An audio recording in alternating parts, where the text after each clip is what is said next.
Hello everyone, welcome back to my channel, Garden for Parker. And I am getting ready to do quite a few things in my garden this year, including having some sunflowers, some dwarf sunflowers. And at the end of this video, I'm going to give you about a 6-minute tour of one of the best times in my garden a couple years back when I had all these dwarf sunflowers and I really love them. But for now, I also want to show you what I'm doing this spring. In fact, this is about a couple weeks ago. I decided to do some seed starting using this paper towel method. I got the paper towel wet just with regular tap water. This is the Mongolian sunflower from Burpee. It gets huge, and I'm just going to grow it because it's fun. And also, the birds love it, of course. I get a paper towel wet. I spread the sunflower seeds out evenly, and I close the bag up. And I will put it in a dark place and see if it sprouts. This is a red scarlet gilia.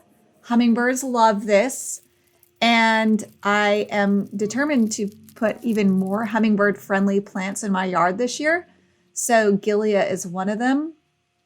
And there's another one too that I bought as a start. And I will look that up and put that name here as well.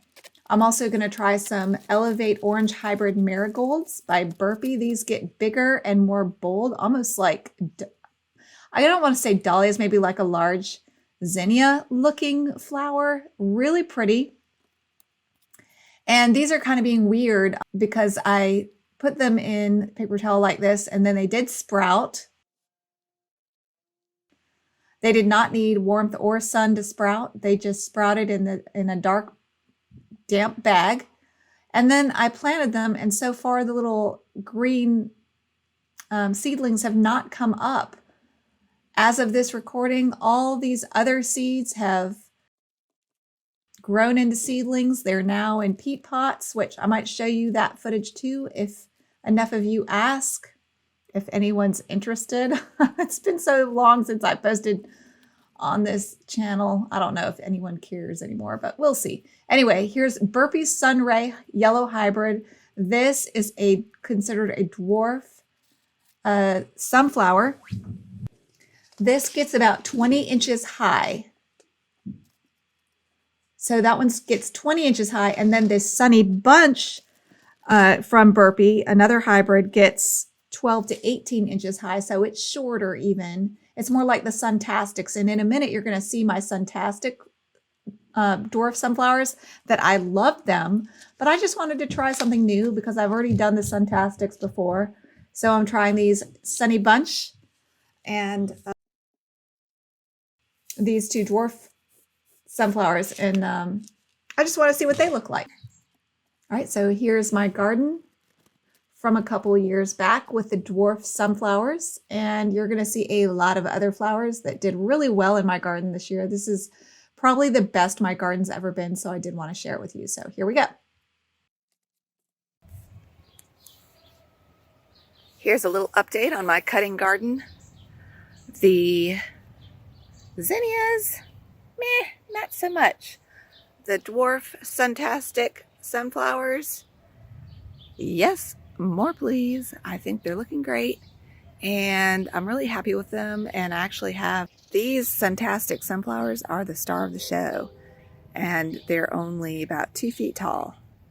So they stay really small and you can really pack them into a small space. And I live in a suburban area in Columbia, South Carolina, Zone 8. They are perfect for this climate. And they don't get full sun all day here. They probably get 6 or 7 hours of sun though. So they do need a lot of sun.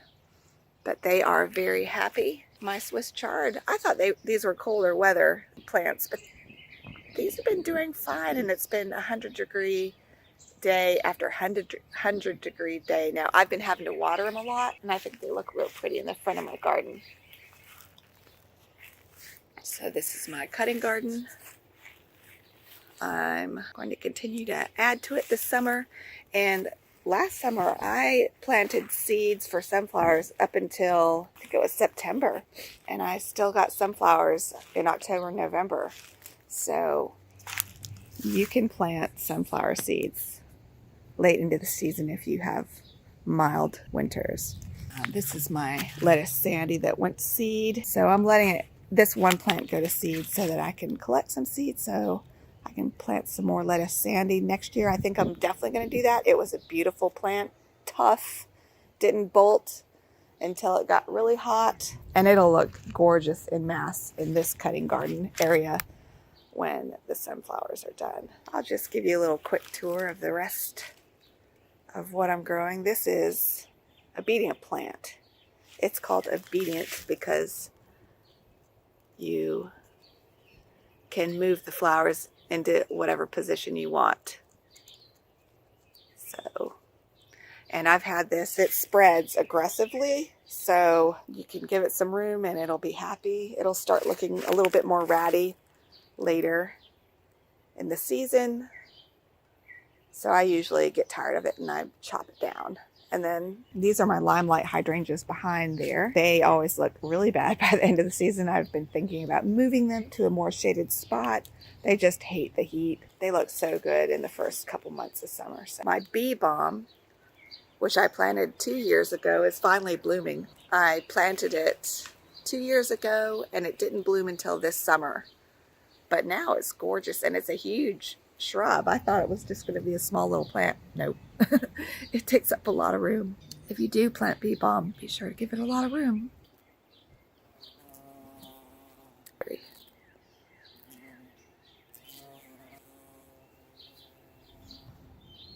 I'm trying to grow some dinner plate dahlias. They've gotten this, I think this is spider mite damage. If any of you guys know, please do tell. But these will be Cafe Olay, and I forget what the orange one was, some orange something, orange mama or something like that. So we'll see if I can keep them alive. They're kind of a finicky flower to grow from what I understand. So, and they're already looking a little spider mites, and I've sprayed with neem oil. Oh, and it has that little, I think that's called a flea. There we go, a little flea something. Those are called those little black round bugs. And then over here, I just have my tomatoes going. I love this tunnel trellis. I got it at gardensupply.com.